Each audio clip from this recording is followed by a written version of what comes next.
What's happening, guys? Jim the Game Guru. Let's get into some trails. Alright, so Keymaster is seriously riding the Parks train all the way to the bank. You know what? I don't blame him. I would do the same thing. So Trails is one of the spin-off. I mean, I don't know if you'd call it a spin-off game or a small little secondary game they built off of the Parks theme. So they have two games that they built off the Parks theme, and Trails is one of them.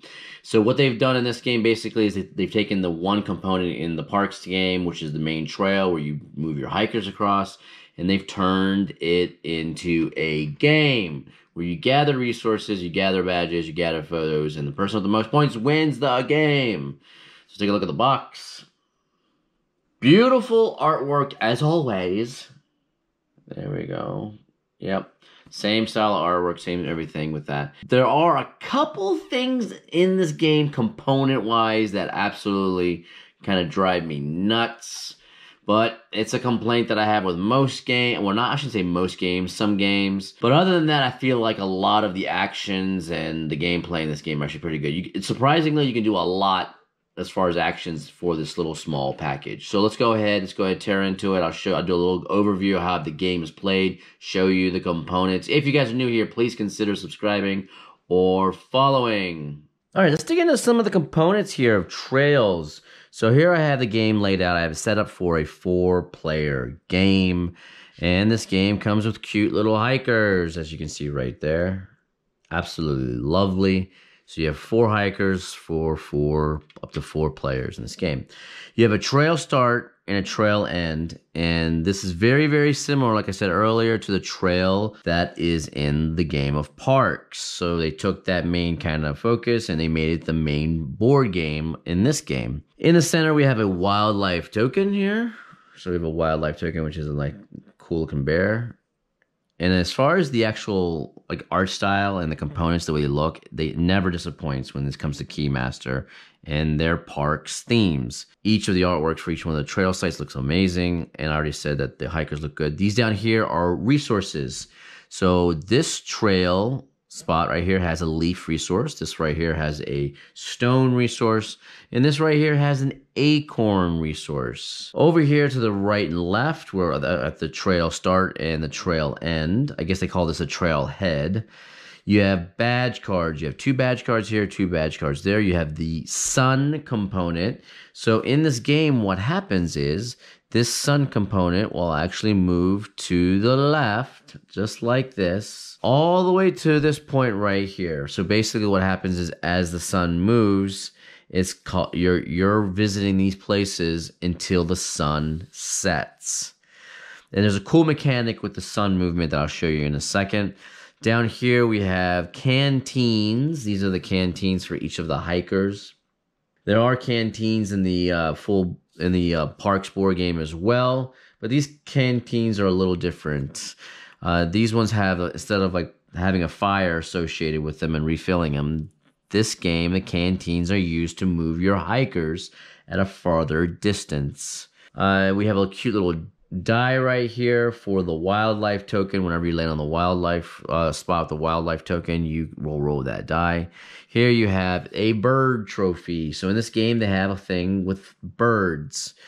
You can actually collect birds on the cards that you get, either the photograph cards or the badge cards. The person with the most birds at the end of the game will end up getting the bird trophy. Okay? Each player will also get a badge card in their hand, and then this photo deck is one that you go to whenever you take a photo action. So like this particular trail site right here has a photo action. To show you the manual real quick before I get into the gameplay. So the manual, beautiful. I mean, it looks really, really solid. I love the way, I mean, it's just like the Parks manual. It is printed well. Magazine quality, easy to read. Super easy to read. Now, even though it's easy to read, you're not going to be able to start. It's not one of those manuals that you can actually just skip. I feel like you do need to read this manual all the way through before you start playing. But for the most part, it's very, very easy. It goes into the canteen, the photography. It goes into everything. The sun, earning badges, because you earn badges in this game. And then it goes into the game end and scoring and common questions, right? And then it also goes into a description of the badges, a little bit more detailed description of each badge and the points. Okay, so that's the manual. Let me get into one complaint that I have. Like I said earlier in the beginning of the video, I had a couple complaints. My first complaint are baby cards. I absolutely hate baby cards. Take a look at how big this box is, right? The box is pretty small overall, but take a look how big the box is compared to the card size. You see that? You see how big that is compared to the card size? Even when I throw in all these other components in here, there's still plenty of room in the box. I hate it when game publishers make a game and they cut costs to do baby cards when they have enough room in the box. That drives me absolutely insane. It's probably related to cutting costs, or maybe they try to limit the size of the playing field. On whatever reason it is, you're not going to save that much space going to regular size cards. And on top of that, is it worth saving a little, a buck or two to aggravate gamers as far as printing costs? That's one thing that just drives me nuts in games when they actually use these little baby cards. The other thing I don't like, my other complaint, is that the cards are not as thick as I would like them. They feel a little on the thin side, but they're not terrible.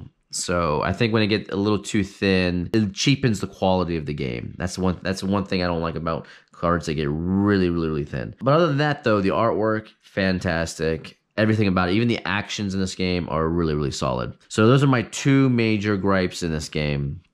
Okay, so let's go into a quick overview of the gameplay. It's really, really, really simple. So what happens is in this game, you move your hiker. So your hikers are facing certain directions. Right now, I have it set up for a 4-player game. In a 4-player game, you start with 2 at the trail end and 2 at the trailhead. And they have to face the other way. They have to face the direction that they're not at. And then what happens is you move your hiker either 1 space or 2 spaces. Now, in this game, there is no blocking for hikers on a trail site. So, like, if this green's right there, it's not going to block the brown from being able to land on there. So it doesn't matter. If there's already somebody there, you can still land on it, which is good. This game is all about collecting resources. So if I were to move this green hiker here too, I would get the resource on the bottom. So if I land here, I get a stone resource. This stone resource comes into my inventory. If I were to move this guy here, I would get an acorn resource right here. Or if this person moved here, they would get a leaf resource. And what you do is you build up resources as you move throughout the board. And there's a reason why you're gonna build up resources, because those resources help you when it comes to the badges. Because the badges will earn you additional points, and they have a cost. All right, let's take a look at the anatomy of the badge cards. Okay. At the top left, you have the type of the badge card. So this badge card is type leaf. This was a type of acorn. This one is type stone. And this is type of acorn. The other parts of the card is in the middle here. We have the cost of the card. So this card costs 3 leaves and 1 stone in order to acquire this badge card. Down here are the bonus that you get from it. You can get 3 victory points and 2 acorn resources when you acquire this badge. This one you get 2 leaf resources, 3 victory points. This one you get 2 acorn, 3 victory points. This you get to take a photo and you get 4 victory points. Here you get to choose 1 resource you get plus 1 victory point. Here you get 2 victory points and you score plus 2 victory points if you see the most birds. And a lot of these badge cards, not all of them, but a good chunk of badge cards will actually have bird tokens. And here, if you take a look here, you can see the bird token. Now, the person that gets the most bird tokens on their badge and photo cards will end up winning the bird trophy. Then this one right here, you have 3 victory points for each combination of these type of cards. So if you have a leaf, acorn, and stone badge card already, you get 3 victory points for each one of those. Here you get resources. This card will give you a bonus victory point based off of your highest badge card, and so on and so on. This one allows you to take the wildlife token action, plus gives you a bird, plus 2 victory points. So on the bottom of each one of these badge cards, you get bonuses that you can take. Now, what happens if for some reason you can't take the bonus? Then you just don't get it. So here you gain the sun bonus at its current site. Each one of these resources that you get in the game, you're gonna use them to acquire the badge cards. Now, how do you acquire the badge cards? So as you're moving your hiker down the trail, every turn you take 1 or 2 spaces, depending on what you want to do. Eventually, you're going to get your hiker to the other side. That's when you can either A, earn a badge card from this trailhead or the trail end, depending on which one you're at, or the card in your hand, or all three. Or all three if you have the amount of resources to be able to do it. You might be able to combo it that whenever you earn a certain badge, it will give you a bonus of other resources, and then if you hit the right combos, then you can end up earning all 3 badges, which would be really amazing. After you earn the badges, what happens is you put them face up in front of you. So you just earn it, you put it face up in front of you, and then you just keep earning them along the way. And then whenever the badge is gone that you've earned, you just replace it with a new badge. That's it. Whether it's from your hand or whether it's from the trailhead or trail start. So if you end up earning one from your hand, you replace one in your hand. If you end up earning all 3, you replace all 3 from the badge deck. If you ever get to a spot where you end up getting on the trail where it has the trail site that has the wildlife, you roll the wildlife die. You roll it, and then whatever that lands on, and in this case, I rolled the acorn, you move the wildlife token to the acorn spot. And then you can take that action along with the action that you have on your site. So green moved here, they roll the die, the wildlife moves over to this trail site right here. Green, the green hiker, that player can take the acorn from this site, from moving the wildlife, and take the action of this one, which is take any one resource and get 2 of any other kind of resource. So the wildlife gives you additional actions, okay, as you move them. What happens if you roll the bear on the wildlife die? What that means is you can move this wildlife token anywhere you want, except for the trailhead and trail end. Okay, so let's go into canteens. What does your canteen do? Well, your regular movement for your hiker is you can only move 1 or 2 spaces, right? If you use your canteen and flip it to empty, what happens is you can move your hiker wherever you want. You can go boom, all the way like that. So if that person uses their canteen, they can, well, I don't know if this is the matching player, this is for green, but let's say brown used it, and they went to empty. They can move all the way from there to there if they wanted to. So that is the power of the canteen. How do you refill it? In order to refill your canteen, eventually what happens is you get to the other side, right? So if you go to trail start or trail end, whichever one you reach, you flip your hiker back the other way. So let's say brown made it all the way over here, right? And then later on, brown eventually made it back to the trail start. They would flip their character so it's pointing the other way. And as soon as they reach the trail start, that will refill their canteen back to full. That is how, anytime you hit trailhead or trail start, whatever you call this, your canteen goes back to full. Now, the sun. How does the sun move in this game? Okay, well, the sun moves very easily. Whenever a hiker reaches the trail end, they get the bonus that the sun is pointing to at that current time. Flip their little character around so it points the other way now. And at the very end of their turn for this hiker, what happens is the sun moves 1 spot to the left. Every time a hiker reaches trail end, they will always get the bonus for the sun, and then the sun will move at the end of their turn, just like that. Now, interesting mechanic with the sun. Let's say the sun finally gets to one of these instead of the trail head and trail end, right? interesting mechanic that I really love about this game is that when the sun gets to this point where it gets into one of these inner sites, right? As soon as the sun moves from one of these inner trail sites, there's actually a night side to the trail site.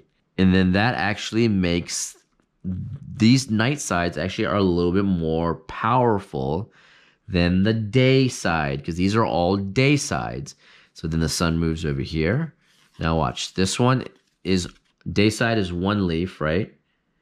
Night side, you gain 2 leaf whenever your 2 leaf resources whenever your hiker reaches there. And then the sun continues to go across just like that.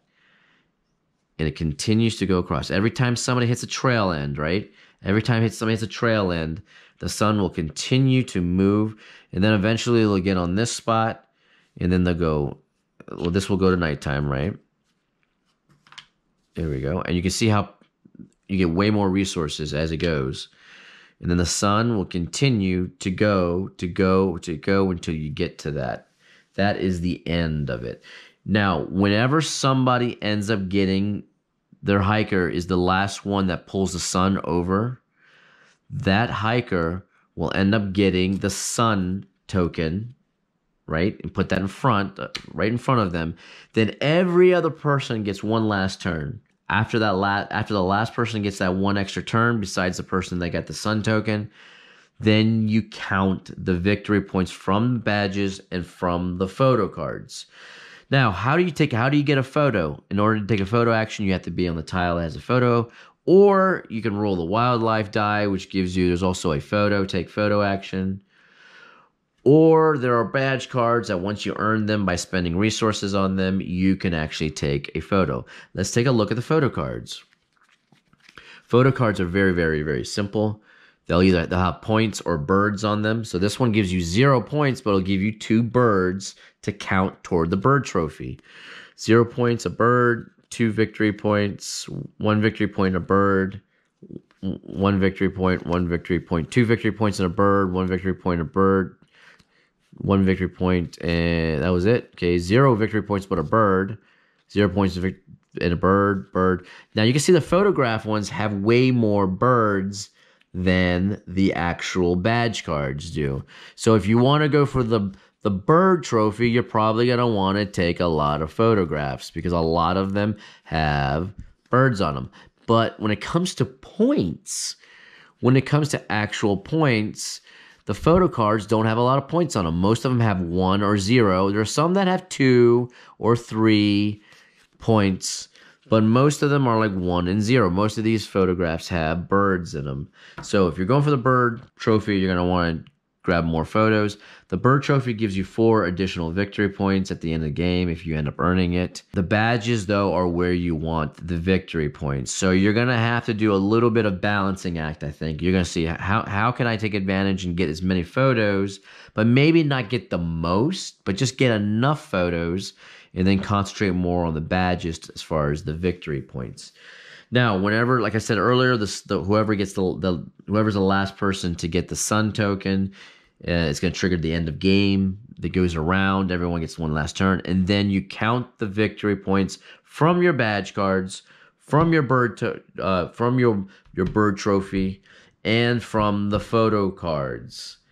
And that's it. Whoever has the most victory points in this game wins.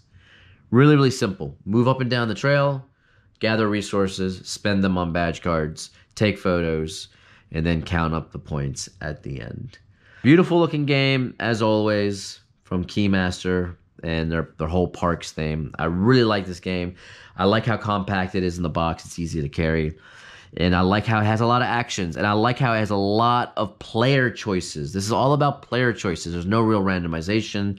It's your player choice of where you go, when you get your resources, how you spend your resources, and if you can combo them to get additional badge cards when you're spending your resources. There is a max of 8 resources per player, so that's one thing you have to keep in mind when you're playing this. You cannot go beyond 8 resources. If you do, you have to forfeit some of your resources. It's Trails, great game. It's not bad priced. I think it was like $19. I think. I can't remember because I bought a bunch of board games that exact same day. But that's it, guys. I will see you guys on the next video. If you like this video, please like. Bye, guys.